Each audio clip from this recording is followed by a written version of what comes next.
اور یاد رکھیں میں پکا ٹھکا نقشبندی مجددی ہوں. میں نے صرف آپ کو ایک بات سنانی اور جو ساتھی تشریف فرمائے مجھ سے تعلق رکھنے والے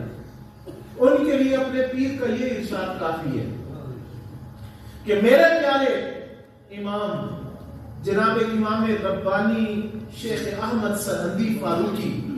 مجدد منور الفسانی رحمت اللہ علیہ آپ فرماتے ہیں ایک طرف ایسا بندہ ہو جو 1000 نفل روز پڑھتا ہو, درود شریف کثرت سے پڑھتا ہو, نوافل کی انتہا تک پہنچتا ہو عبادات میں, عبادت گزار بندہ ہو, تقوی کی انتہا پر ہو, لیکن اگر جناب رسالت مآب جناب محمد الرسول اللہ صلی اللہ علیہ وسلم کی گستاخی کی جائے اور وہ ٹھنڈے پیٹ اس کو ہضم کر جائے, فرماتے ہیں وہ بندہ اور اس کے برعکس وہ بندہ جس کے پاس نمازیں روزے نہ ہو,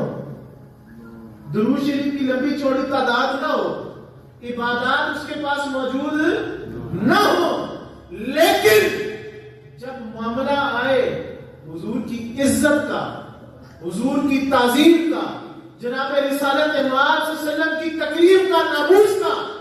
فرمائے اگر وہ غیرت کھا جائے تو فرماتے ہیں وہ اس عبادت گزار بندے سے افضل ہوگا.